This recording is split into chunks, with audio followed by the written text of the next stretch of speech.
الحمد للہ وحدہ والصلاة والسلام علی من لا نبی بعدہ اما بعد فاعوذ باللہ من الشیطان الرجیم بسم اللہ الرحمن الرحیم وما ارسلناک الا رحمتا للعالمین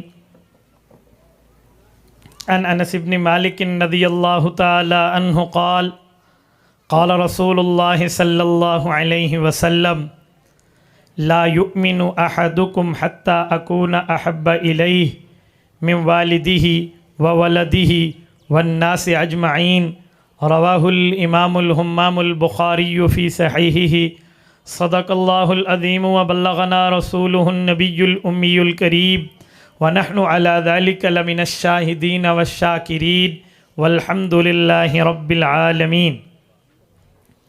معزز دوستو، آج 22 اکتوبر 2023 بروز اتوار ہے اور آپ کے یہاں منڈے ضلع چکوال میں تحریک خدام اہل سنت والجماعت کی دعوت پرخلوص پر سیرت النبی صلی اللہ علیہ وآلہ وسلم سے معنون عنوان کے پروگرام میں رب کریم نے عافیت کے ساتھ شرکت کا موقع عطا فرمایا۔ میرے ساتھیو، نبی پاک صلی اللہ علیہ وآلہ وسلم کی سیرت کے حوالے سے میں چند معروضات اسٹیج پہ دیے گئے وقت کے مطابق آپ کی خدمت میں پورا کروں گا۔ میرے ساتھیو، نبی پاک صلی اللہ علیہ وآلہ وسلم رب کریم نے آپ کے اور ہمارے لیے بہترین نمونہ بنا کے بھیجے ہیں۔ نمونہ کا مطلب کیا ہوتا ہے؟ یہ ایک ہی لفظ نمونہ آپ کی اور میری پوری زندگی کو سمجھنے کے لیے کافی ہے۔ میں مثال دیتا ہوں، یہ واسکٹ میں نے پہنی ہے، تو جب ہم اس طرح کی واسکٹ بنوائیں گے تو یہ نمونہ دکھائیں گے، یہ ڈیزائن دکھائیں گے، بھئی اس طرح بنا کے دیں۔ اگر ہمارے سامنے بنانے والے درزی نے اسی طرح بنا کے دی تو وہ اجرت کا مستحق ہے، ایسے بنا کے نہ دی تو وہ اجرت کا مستحق نہیں ہے، بلکہ مستوجب سزا ہے کہ تو نے ہمارا کپڑا بھی ضائع کیا اور ہماری توقعات کے مطابق نمونہ دیکھنے کے باوجود بھی نہیں بنایا۔ دنیا کی ہر عدالت اسے مستوجب سزا قرار دے گی۔ ہاں، کوئی چاہے تو معاف کر دے، لیکن بات غلطی کی ہے۔ رب کریم نے ہمیں حضور کریم کی ذات میں نمونہ بنا کے دیا۔ اب کل قیامت میں رب نے ہم سے یہی پوچھنا ہے کہ نمونہ آپ کے پاس موجود ہے؟ زندگی مصطفیٰ آپ کے سامنے تھی، تعلیمات پیغمبر آپ کے سامنے تھے، آپ نے اپنی زندگی کو اس جیسا بنایا تو جنت کے مستحق، اس جیسا نہ بنایا تو سزا کے مستحق۔ دنیا میں ہر آدمی اپنے کپڑے خراب کرنے پر درزی کو سزا کا مستحق سمجھتا ہے کہ بھئی تو نے میرا مال بھی ضائع کیا، میرا وقت بھی ضائع کیا، جیسے میں چاہتا تھا تو نے کپڑے ویسے نہیں بنائے، حالانکہ تمہیں دکھا دیا گیا تھا کہ ایسا بنانا ہے۔ رب کریم نے نبوت کی سیرت آپ کی اور میرے لیے بطور نمونہ اسی لیے بھیجی ہے کہ جو چاہے اس پہ عمل کرے، کل قیامت میں خوشخبری پا لے۔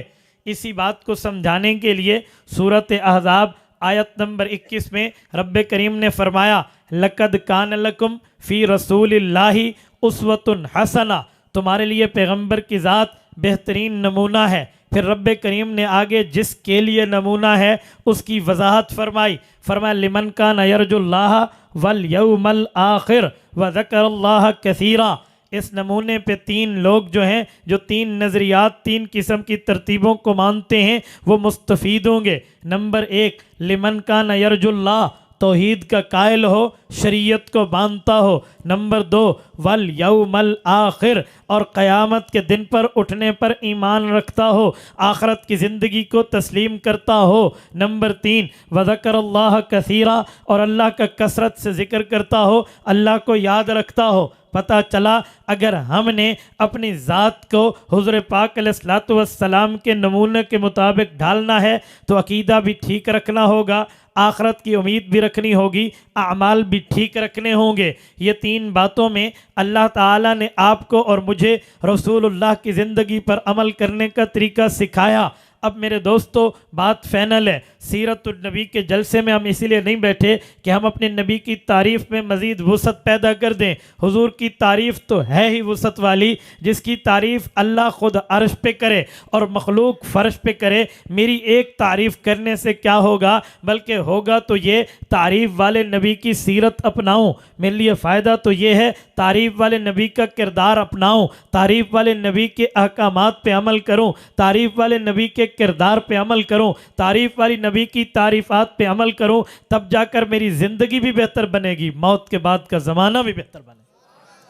ایک جملہ سمجھانے کے لیے سیرت کے حوالے سے بات کرنے لگاؤ۔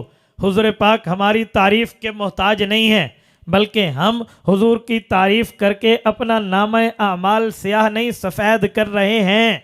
آپ کہیں گے کیسے؟ آپ اٹھائیے مستدرک حاکم، نبی پاک علیہ السلام کی پیدائش کا ذکر امام حاکم رحمۃ اللہ علیہ نے الفاظ میں کیا ہے۔ وہ کہتے ہیں لما ولد النبی صلی اللہ علیہ وسلم سماہ عبد المطلب محمدہ۔ حضور پاک علیہ السلام کی پیدائش ہوئی تو والد کا سایہ سر پہ نہیں تھا، دادا جان موجود تھے۔ حضور پاک کے دادا جان شیبۃ الحمد عبد المطلب نے حضور پاک کا نام محمد رکھا صلی اللہ علیہ وآلہ وسلم۔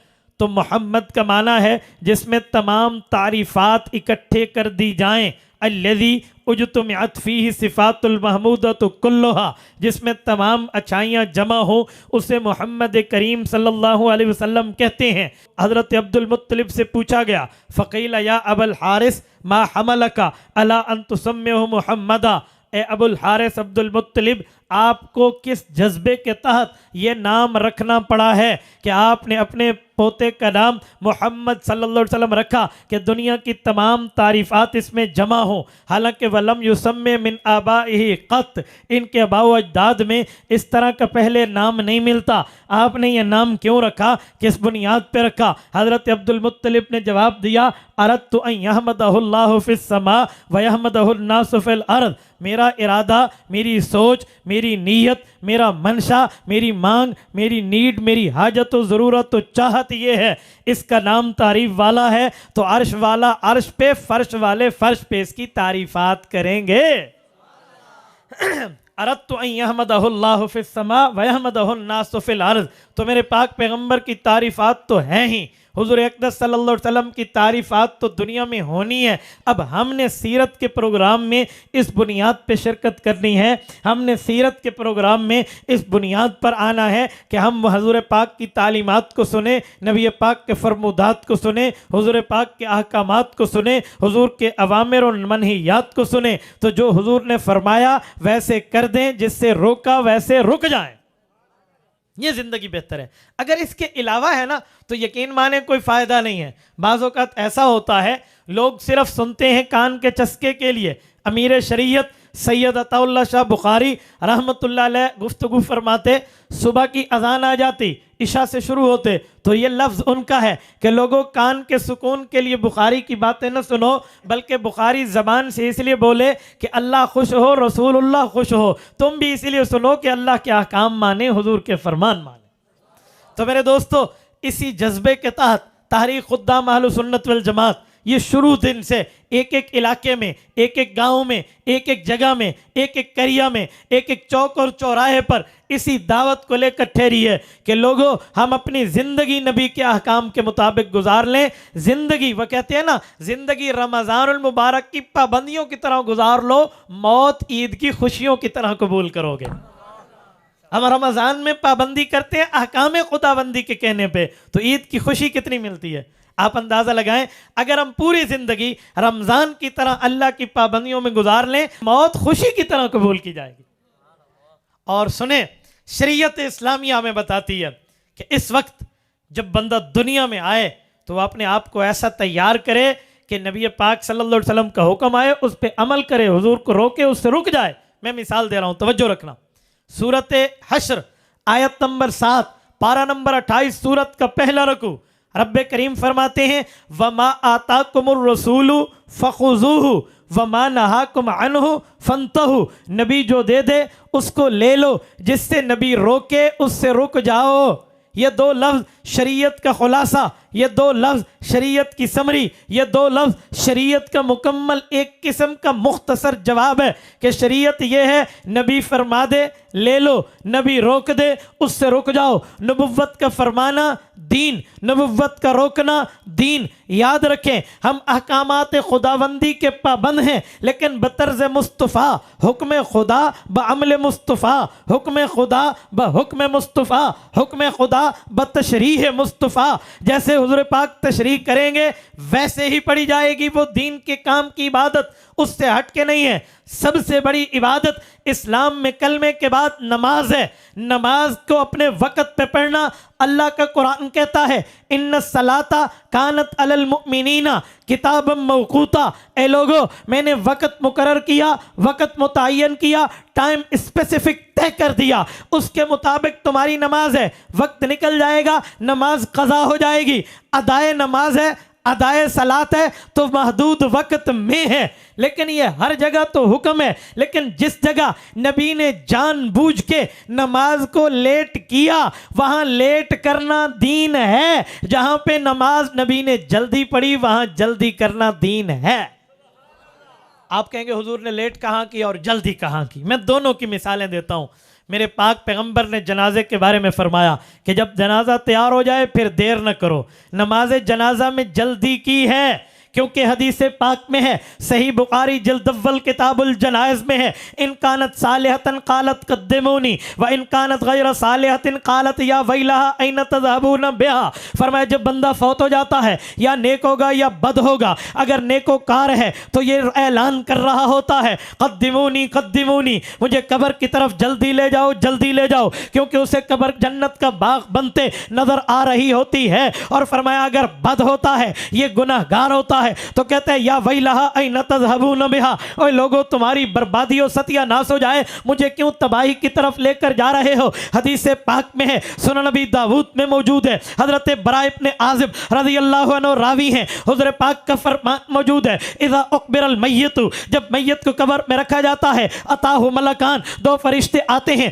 فیقعدانہ، اس کو وہ دونوں اٹھا کر بٹھا دیتے ہیں، فیقولان لہ من ربک، پوچھتے ہیں بتا تیرا رب کون ہے، پھر نبی کے بارے میں، پھر دین کے بارے میں سوال ہوتا ہے۔ فرمایا اگر اس نے ٹھیک جواب دیا آسمان سے اعلان ہوتا ہے ان صدق عبدی، میرے بندے نے سچ کہا، افرشوا لہ من الجنہ، جنت کا بستر دے دو، والبسوا لہ من الجنہ، جنت کا لباس دے دو، وافتحوا لہ بابا الی الجنہ، جنت کی کھڑکی اس کی قبر میں کھول دو، فیأتیہ من روحہا وطیبہا، جنت وہاں رہتی ہے قبر یہاں رہتی ہے، لیکن جنت کی خوشبوئیں، جنت کی اچھی ہوائیں اس کو یہاں ملتی ہیں۔ اور فرمایا اگر بندہ غلط کہتا ہے، فرمایا جاتا ہے کذبا، اس نے جھوٹ بولا، اس کے لیے افرشوا لہ من النار، جہنم کا لباس دے دو، جہنم کا بستر دے دو، والبسوا لہ من النار، جہنم کا لباس دے دو، وافتحوا لہ بابا الی النار، جہنم کی کھڑکی کھول دو، فیأتیہ من سمومہا وحرہا، قبر اس کی یہاں رہتی ہے، دوزخ وہاں رہتی ہے، وہاں سے اس کو وہاں پر جو ہے نا قبر میں دوزخ کی تکلیفیں آتی رہتی ہیں۔ نبی پاک علیہ السلام نے یہ بتایا تو پتہ چلا نیکوکار ہوگا کہے گا جلدی لے جاؤ، بدکار ہوگا روسیہ کار ہوگا کہے گا دیر سے لے جاؤ۔ تو نبی نے نماز جنازہ میں تعجیل کا حکم دیا ہے، نبی نے نماز جنازہ میں جلدی فرمائی ہے۔ تو اب ہم یہ نہیں کہیں گے بھئی وقت مقرر ہے، ہاں ہاں یہی وقت ہے، حضور پاک نے بتایا جنازہ تیار ہو فوراً پڑھو تو پڑھنا پڑے گا۔ اب آئے نبی نے تاخیر کہاں کی ہے؟ سنیں نبی پاک علیہ السلام کی تاخیر کے دو موقع عرض کرتا ہوں، ایک صبح کی نماز کے بارے میں اور ایک مغرب کی نماز کے بارے میں۔ صبح کے لیے تاخیر کا مطلب اور ہے، مغرب کی تاخیر کا مطلب اور ہے۔ صبح کی تاخیر کا مطلب ہے طلوع آفتاب سے پہلے پہلے پڑھ لو، ابتدائے وقت سے پڑھیں یا انتہائے وقت پہ، دونوں پہ پڑھیں ٹھیک ہے، لیکن حضور نے خوشخبری اس کو دی ہے جو بالکل غروب سے طلوع ہونے سے پہلے پہلے اٹھ کے پڑھ لے گا۔ کیوں؟ حضور پاک فرماتے جامع ترمذی جلد اول ابواب الصلاۃ کی روایت ہے، فرمایا لوگو اگر تم نے نماز صبح طلوع سے پہلے پہلے آخری وقت میں پڑھ لی تو اسفروا بالفجر فإنه اعظم للأجر، تمہیں اجر اللہ زیادہ دے گا۔ صبح روشن کر کے پڑھو گے، اندھیرے میں نہیں، روشن کر کے پڑھو گے، اسفروا بالفجر فإنه اعظم للأجر، تمہارا اجر اعظم ہو جائے گا، زیادہ ہو جائے گا۔ علماء اس کی کئی وجہ لکھتے ہیں، ایک وجہ یہ بھی لکھتے ہیں کہ شیطان سوچ رہا ہوتا ہے نہیں پڑے گا قضا ہو جائے گی، اٹھ کے بندہ پڑھ لیتا ہے، شیطان کے منہ میں مٹی پڑ جاتی ہے، یہ تو اپنے وقت میں ہے، وقت نہیں گزرے گا۔ لیکن آؤ مغرب میں، میرے پاک پیغمبر ہمیشہ مغرب اول وقت میں پڑھتے ہیں، جیسے غروب ہوا اذان دی فوراً نماز پڑھ لی، اس میں اذان کے بعد نماز میں کوئی لمبا وقفہ بھی نہیں کرتے، ہاں اتنا کر لیں، وہاں سے مؤذن آ گیا یہاں پہ آیا، اتنے میں امام مصلی پہ آیا، تکبیر ہو گئی، لمبے لمبے وقفے نہ کریں، بلکہ کرہا ان یتخذھا سنہ، صحیح بخاری میں ہے، اتنے وقفے کرو گے اذان اور مغرب کی نماز میں یہ تو مکروہ ہو جائے گا کہ تم نے اس کو سنت سمجھ لیا، یوں نہ کرو۔ لیکن ایک موقع ایسا ہے جب پیغمبر نے مغرب میں تاخیر کی ہے، اتنی تاخیر کی ہے، اتنی تاخیر کی ہے، اتنی تاخیر کی ہے کہ عشاء داخل ہو گئی، پھر بھی حضور نے مغرب نہیں پڑھی، پھر عشاء کی نماز بھی دیر میں چلتی رہی، وہ عشاء کے وقت آدھی رات میں جا کے پہلے مغرب پڑھی ہے، پھر حضور پاک علیہ السلام نے عشاء پڑھی ہے۔ تو اب ہم یہ نہیں کہیں گے کہ نماز کو اس موقع پہ جلدی پڑھیں، ہم کہیں گے نا، جو حضور پاک نے کیا، وَمَا آتَاكُمُ الرَّسُولُ فَخُذُوهُ وَمَا نَهَاكُمْ عَنْهُ فَانْتَهُوا، جو دیا وہ لیں گے، جس سے روکا اس سے رکیں گے۔ عام طور پہ حضور پاک نے نماز میں تاخیر سے روکا، ہم رکیں گے، لیکن جس موقع پہ حضور نے تاخیر کی ہم تاخیر کریں گے۔ وہ کون سا موقع ہے؟ حج کا۔ اللہ آپ سب کو حج پہ لے جائے، اللہ آپ کی برکت سے ہم سب کو بھی لے جائے۔ حج جو ہے نا، حج جس نے حج نہیں کیا اس کو کچھ بھی نہیں پتا کہ حج کیا ہے۔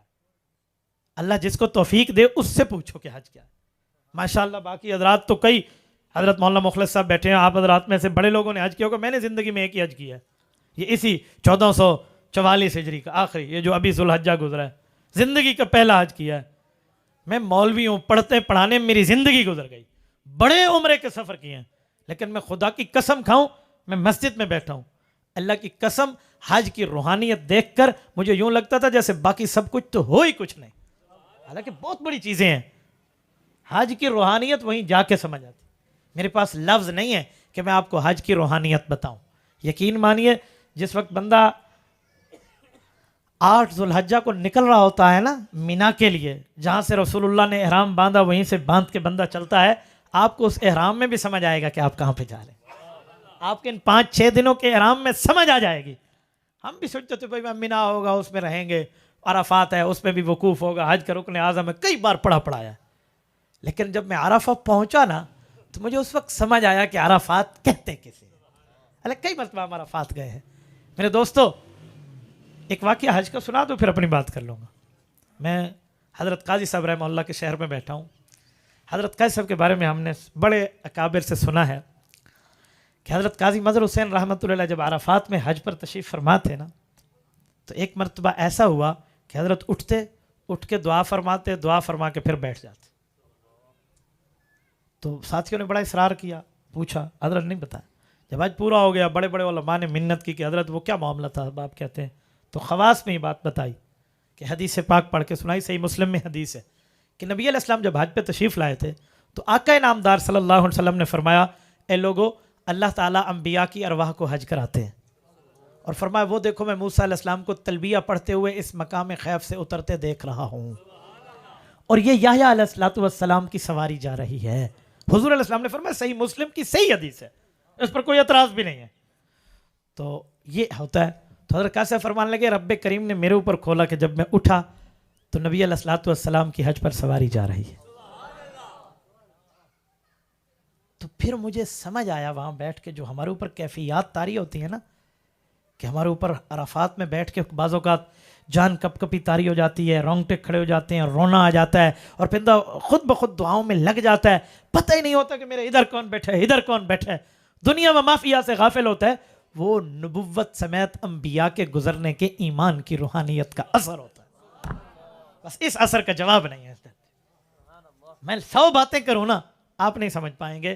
ایک آدمی کہے آم بھی میٹھا ہے اور چینی بھی میٹھی ہے، آم بھی میٹھا ہے اور شہد بھی میٹھی ہے، تو آپ 100 صفحے لکھ کے کسی کو بتا دیں نا بھی کتنا میٹھا ہے، وہ نہیں سمجھے گا۔ سمجھنا ہے تو دونوں کو چکھ کے دیکھ، پیے گا تو پتہ چلے گا نا، شہد بھی پی لے اور آم بھی کھا لے، پھر تینوں پتہ لگ جانا ہے۔ تو یقین مانیے حج کا مزہ کیا ہے، یہ حج کر کے دیکھ لو۔ اللہ، تو میرے پاک پیغمبر نے حج کے موقع پہ مغرب میں اتنی تاخیر فرمائی کہ وہ مغرب عشاء کی نماز میں جا کے پڑھی ہے، اور اس وقت ہمارے مطابق اگر صرف مسئلہ دیکھیں عام دنوں کا تو وہ مغرب کی قضا کا وقت ہے، تو اسی رات 10 بجے جا کے مغرب پڑھو تو قضا کا وقت ہے، لیکن اس وقت مغرب قضا نہیں ہے، ادا ہے کہ مصطفیٰ نے ایسے پڑھا ہے۔ میں کہہ رہا تھا نا حضور نے جو کیا ویسے کریں گے، مصطفیٰ نے ایسے کیا ہے تو وہ ادا ہے، قضا نہیں ہے۔ اللہ اکبر۔ میرے ساتھ اس دفعہ جو حاجی تھے نا ہمارے لاہور کے بھائی، اللہ ان کو جزائے خیر عطا فرمائے، بھائی قمر، بھائی شمس، بڑے بڑے انہوں نے حج کیے، وہ اس دفعہ مجھے اپنے ساتھ لے گئے، اللہ ان کو جزائے خیر عطا فرمائے۔ میں ان کے ساتھ تھا، تو ہم جب عرفات سے نکلے نا، عرفات میں حکم ہے کہ اذان مغرب ہو جائے پھر چلو، اور اس کے بعد جب تک تم مزدلفہ نہ پہنچ جاؤ مغرب نہیں پڑھنی، کیونکہ آقا نے نہیں پڑھی چاہے اذان ہو گئی ہے۔ تو ہم وہاں ٹھہرے، اور وہ وقت تھا، یہی وقت تھا، سارے ساتھی وہاں انتظار کر رہے تھے مغرب کا۔ میری پوری زندگی ایک طرف اور وہ عرفہ کا دن ایک طرف، لفظ نہیں ہے میرے پاس بتانے۔ ہم جب مغرب کے اذان کے کافی ٹائم کے بعد وہاں سے چلے نا، اللہ کا کرنا، اللہ نے اتنا کرم کیا، اتنا کرم کیا۔ وہ ساتھی مجھے بتانے لگے کہ ہم 15 سالوں سے غالباً آ رہے ہیں، اتنے سالوں سے آج تک اتنا جلدی ہم مزدلفہ نہیں پہنچے جتنا آپ پہنچے۔ پتہ ہے کیسے پہنچے؟ چکوال کے غیور و توجہ رکھنا، ہم یوں پہنچے کہ ابھی اذان عشاء بھی نہیں آئی تھی، یعنی مغرب کا وقت باقی تھا۔ میں مثال دے رہا ہوں، ابھی 8-10 منٹ رہ رہے تھے مغرب سے، تو جب ہم پہنچے تو کچھ ساتھیوں نے کہا اجی مغرب پڑھ نہ لیں، ابھی تو وقت ادا کا ہے۔ تو یہ مسئلہ جو سمجھانے لگا تھا، تو وہاں ہم نے بتایا کہ یار نبی پاک علیہ الصلوۃ والسلام نے مغرب کے وقت میں نہیں پڑھی۔ نماز تو ہم نے پڑھنی ہے لیکن آقا کی ترتیب پہ پڑھنی ہے، نماز پڑھنی ہے حضور کی ترتیب پر پڑھنی ہے۔ عبادت خدا تب عبادت ہے جب طرز مصطفیٰ پہ ہو، مصطفیٰ سے ہٹ کے کیا ہے یار؟ تو نبی پاک علیہ الصلوۃ والسلام کی وجہ سے ہے، حضور نے مغرب اس وقت پڑھی ہے جب عشاء داخل ہو چکی ہے، تو ہم بھی مغرب اس وقت پڑھیں گے جب عشاء داخل ہوگی۔ ہم نے مغرب نہیں پڑھی، ہم باوضو بیٹھے تھے حالانکہ الحمدللہ، تو ہم نے ساتھیوں کہا آپ ایک دفعہ وضو مزید تازہ کر لو، اتنے میں اذان عشاء آئی، اس کے بعد ہم نے باقاعدہ جماعت سے مغرب پڑھی، اس کے بعد جماعت سے عشاء پڑھی کہ یہ ترتیب نبوی ہے۔ میری بات کا مطلب ہے رسول اللہ کی سیرت کے جلسے میں آنے والوں ساتھیوں، ایک بات ذہن میں رکھنا، صرف عبادت خدا کا نام شریعت نہیں ہے، عبادت خدا ہو، طرز مصطفیٰ ہو، تب جا کر شریعت بنتی ہے۔ اگر رسول اللہ سے منہ پھیر کے ہٹ جائیں، اگر رسول اللہ کی ترتیبوں سے ہٹیں، نبوت کے فرمان سے ہٹیں، نبوت کے احکام سے ہٹیں، نبوت کی تعلیمات سے ہٹیں، پھر دین نہیں ہے، نہ اللہ قبول کرتا ہے نہ رسول اللہ قبول کرتا ہے۔ تو دین ہے حکم خدا، ادائیگی مصطفیٰ، بس اس ترتیب پہ دیکھیں گے کہ حضور پاک علیہ الصلوۃ والسلام نے کیسے کیا۔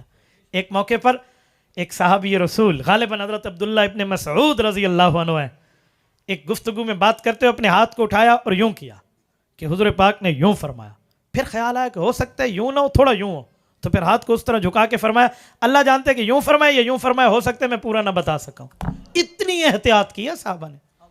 حالانکہ عبداللہ ابن مسعود رضی اللہ عنہ کون ہے؟ صاحب السواک، صاحب النعلین، صاحب الوسادہ، نبی پاک کا مسواک یہ پیش فرمایا کرتے تھے۔ حضور علیہ الصلوۃ والسلام مسجد میں تشریف لے جاتے، یہ جوتی اٹھا کے اپنے پاس رکھتے، جب سرکار باہر تشریف لاتے یہ جوتی قدموں میں پیش کرتا۔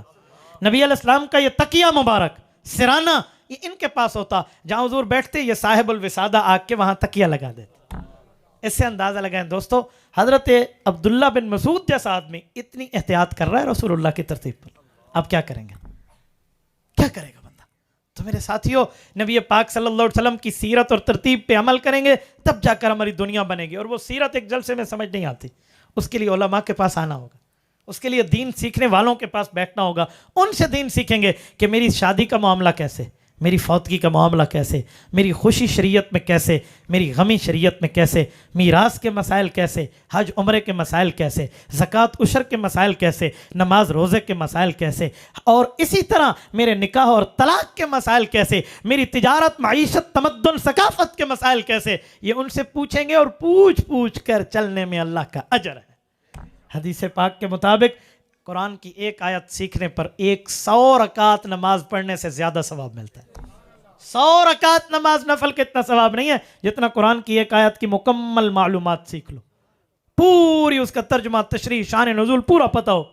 اور فرمایا اگر علم کا ایک باب سیکھ لو 1000 رکعت نماز نفل پڑھنے سے افضل ہے۔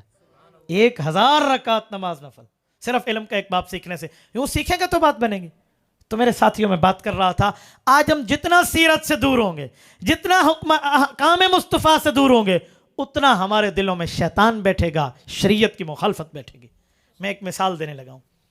ایک مرتبہ ایسا ہوا، اموی دور کے ایک بادشاہ ہیں سلیمان بن عبد الملک ہیں غالباً، ان کے دماغ میں ایک سوال آیا۔ اس نے وقت کے بیٹھے ہوئے اپنے جو اراکین شورا تھے ان سے پوچھا کہ مجھے بتاؤ، ہم مسلمان ہیں، ہم اللہ رسول پر ایمان رکھتے ہیں، ہمارا عقیدہ اور نظریہ ہے کہ ہم مر گئے تو اس کے بعد اپنے اصلی گھر گئے، جنت میں گئے، کہیں اور نہیں گئے، تو ہم مانتے ہیں کہ ایمان والے کے لیے نجات ہے، عمل صالح والے کے لیے نجات ہے، نیک اعمال مسنون طریقے پہ کرنے والے کے لیے نجات ہے، تو پھر ہم مرنا کیوں نہیں چاہتے؟ پھر ہم قبر میں جانا کیوں نہیں چاہتے؟ پھر ہمیں آخرت کے معاملات سے ڈر کیوں لگتا ہے؟ حق تو یہ تھا وہاں اللہ کی زیارت ہوگی، رسول اللہ کی زیارت ہوگی، انبیاء کی زیارت ہوگی، اصحاب و اہل بیت کی زیارت ہوگی، اولیاء و اتقیاء و اصفیاء و فقہاء و علماء کی زیارت ہوگی، تو جنت ہوگی، وہاں ہمیں جانا چاہیے۔ پھر ہم یہ کیوں کہتے ہیں کہ نہ ایسے نہیں کریں؟ تو کسی نے کیا جواب دیا، کسی نے کیا، بادشاہ مطمئن نہ ہوا۔ وہ کہنے لگا مجھے کسی ایسے آدمی کا پتہ بتاؤ جو تمہارے سے علم میں اوپر ہو، وہ ایک ہی بات میں بات فائنل کر کے مجھے سمجھا دے۔ تمہارے جوابات مختلف ہیں، میں نہیں سمجھ پا رہا، کوئی ایک نقطے میں مجھے سمجھاؤ کہ ہم دنیا چھوڑ کے آخرت جانا کیوں نہیں چاہتے؟ آپ کہتے ہو نہیں ہمیں آنکھوں سے نہیں دیکھا، کبھی کہتے ہو نہیں ہمیں پتہ نہیں ہے، پہلی بار جائیں گے۔ اس طرح کی باتوں سے مجھے سیٹسفیکشن نہیں ملتی۔ تو سب نے کہا جناب من آپ نے مدینہ طیبہ تو جانا ہے؟ انہوں نے کہا جی بالکل میں نے جانا ہے۔ تو کہا وہاں ایک بزرگ ہیں امام ابو حازم تابعی رحمہ اللہ، ان کا نام لیا، کہا امام ابو حازم تابعی وہاں موجود ہیں، ان کے پاس آپ جائیں تو اللہ نے اس شخص کو یہ ملکہ دیا ہے کہ وہ بڑے بڑے سوالوں کو یوں چٹکیوں میں حل کر کے سمجھا دیتا ہے، اگر آپ اس کے پاس جائیں تو ضرور بھی ضرور انشاءاللہ آپ کو تسلی ہوگی۔ بادشاہ نے مدینہ طیبہ کا سفر کیا، وہاں گئے، بتایا گیا امام ابو حازم تابعی اپنے خلوت گاہ میں ہیں جہاں پر وہ اپنے ذکر تلاوت عبادت میں مشغول رہتے ہیں۔ بادشاہ اپنی ترتیب کے معاملات کو چھوڑ کے ان کے پاس وہاں سوال کے لیے آیا، اور ادھر آ کے انہوں نے کہا کہ میں آپ کے پاس اتنی دور دمشق سے یہاں مدینہ طیبہ آیا ہوں صرف ایک سوال کو لے کر، میں نے آپ سے پوچھنا ہے۔ وہ پوچھنے لگے کیا سوال ہے؟ انہوں نے کہا جی میرا سوال ہے جب ہم چاہتے ہیں کہ ہم آخرت میں جائیں گے تو خوش ہوں گے تو پھر مرنا کیوں نہیں چاہتے؟ جب اب ہمارا ایمان ہے کہ آخرت میں دنیا سے بڑھ کے اچھائی ہے، پھر ہم موت کی بات، قبر کی بات سے ڈرتے کیوں ہیں؟ وہ فرمانے لگے بادشاہ ایک سوال میں بھی کرتا ہوں، اس کا جواب تو دے دے، اس کا جواب میں دے دوں گا۔ بادشاہ نے کہا ٹھیک ہے، مجھے تو میرے سوال کا جواب چاہیے تھا، آپ سوال کر لیں، میں آپ کے سوال کا جواب دوں گا، پھر آپ مجھے اس سوال کا جواب دینا۔ انہوں نے کہا جی بہت اچھا۔ انہوں نے کہا بادشاہ سلامت بتاؤ، اگر آپ کو 2 گھر مل جائیں اور دونوں گھر بڑے اچھے اور خوبصورت ہوں، ایک شہر کے اس کونے پہ ہو، ایک شہر کے اس کونے میں ہو، اور آپ جو کوشش کریں تو آپ ایک گھر پہ کوشش کریں اس کا چونا کرائیں، میں سمجھانے کے لیے کہہ رہا ہوں، اس زمانے میں چونا پینٹ تو نہیں ہوتے تھے، انہوں نے کہا اس کو خوبصورت بنائیں، اس کی تحسین کریں، اس کی حسن اس کے میں اندر ڈالیں، بہترین محجبین دل نشین حسین دلکش نظارے اس میں لگوائیں، ہر قسم کی سہولیات تمہارے اس گھر میں ہوں، جب اس گھر میں آؤ تمہیں سکون ملے، اس سے ہٹو تمہیں بدسکونی ملے، اتنا خوبصورت گھر بناؤ، اور جو دوسرا گھر ہے اس کو پوچھو ہی نہیں، اس میں جاؤ ہی نہیں، اس میں نہ کوئی کرسی بھیجو، نہ کوئی چارپائی وہاں رکھوانے کے لیے بھیجو، نہ اس کو کوئی فیسیلیٹیٹ کرو کہ تمہیں وہاں سہولیات ملیں، وہاں گویا جنوں کا بسیرا ہو، وہاں پر جالے لگے ہوئے ہوں، وہاں پر مکڑی نے جالے تن دیے ہوں، وہاں پر حشرات الارض اور بچھو اور پتہ نہیں کیا سے کیا سانپ اور یہ ساری مصیبتیں وہاں پر ہوں، تم کبھی گئے بھی نہیں ہو، سفر سے واپس آنے لگو اور تمہاری چاہت ہو کہ مجھے آرام کے ساتھ نیند ملے، کوئی مجھے نہ چھیڑے، بتاؤ اس گھر میں جاؤ گے جس کو ویران کیا ہے یا اس گھر میں آؤ گے جس میں سہولیات موجود ہیں؟ انہوں نے کہا حضرت امام ابو حازم تابعی اس میں تو بات انڈرسٹوڈ اور طے ہے کہ میں یقیناً اسی گھر میں آؤں گا جس میں مجھے سہولیات ملیں گے، جس میں مجھے فیسلٹیز اویلیبل ہوں گے، میں ادھر ہی آؤں گا کہ مجھے یہاں سکون ملے گا، وہاں میں کیوں جاؤں گا؟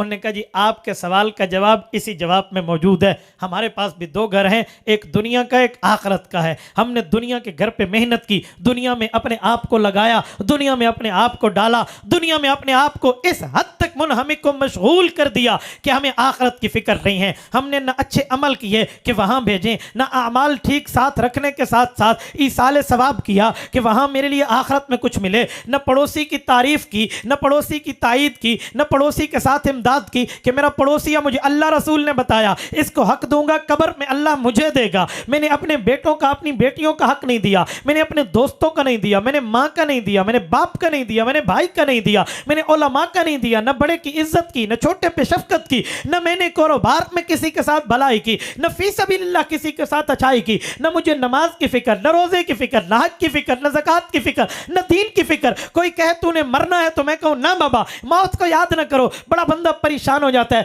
مرسوتے آپ پہ ویکھی ویسی, مجھے اس کی ضرورت نہیں ہے. اس طرح کی سوچ رکھا, دنیا پہ محنت, دنیا پہ کوشش, دنیا پہ ہر چیز, آخرت میں ویران, نہ ثواب, نہ ایصال ثواب, نہ کوئی نیکی, نہ کوئی بھلائی, نہ کوئی اچھائی, نہ کوئی عبادت, نہ کوئی ظرافت, نہ کوئی معاملات وہاں بھیجے. تو وہ ویران ہوتا گیا, یہ آباد ہوتا گیا, وہ تاریک ہوتا گیا, یہ گھر روشن ہوتا گیا, وہ یہ اچھا بنتا گیا, وہ برا بنتا گیا. یہاں روشنیاں آتی گئی, وہاں تاریکیاں آتی گئی, تو روشنیوں کو چھوڑ کے تاریکیوں میں جانے کا جی کسی کا نہیں کرتا. انہوں نے کہا جی واقعی جواب آیا, اور مجھے سمجھ آیا کہ جواب کیا ہے.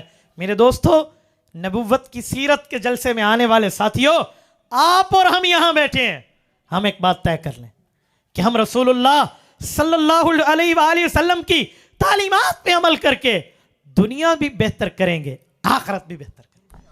یہ نماز کے آخر میں ہم کیا کہتے ہیں؟ ربنا آتنا فی الدنیا حسنہ, اگلا وفی الآخرۃ حسنہ.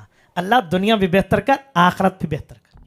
آج ہم دنیا بہتر کرنے کے لیے بہترین کپڑوں کی استری کرتے ہیں, آخرت بہتر کرنے کے لیے کبھی سوچا ہے کہ جب میں قبر میں پھالے کا پھالا پڑا ہوں گا, اپنے اوپر سے مکھی بھی نہیں ہلا سکتا بظاہر تو بندہ وہاں پر, تو وہاں کوئی بچھو آ گیا میری نماز نہ پڑھنے پر, کیا ہوگا؟ وہ تو 70,000 ازدہے کی بات ہے نا, میں صرف ایک بچھو کی بات کرتا ہوں.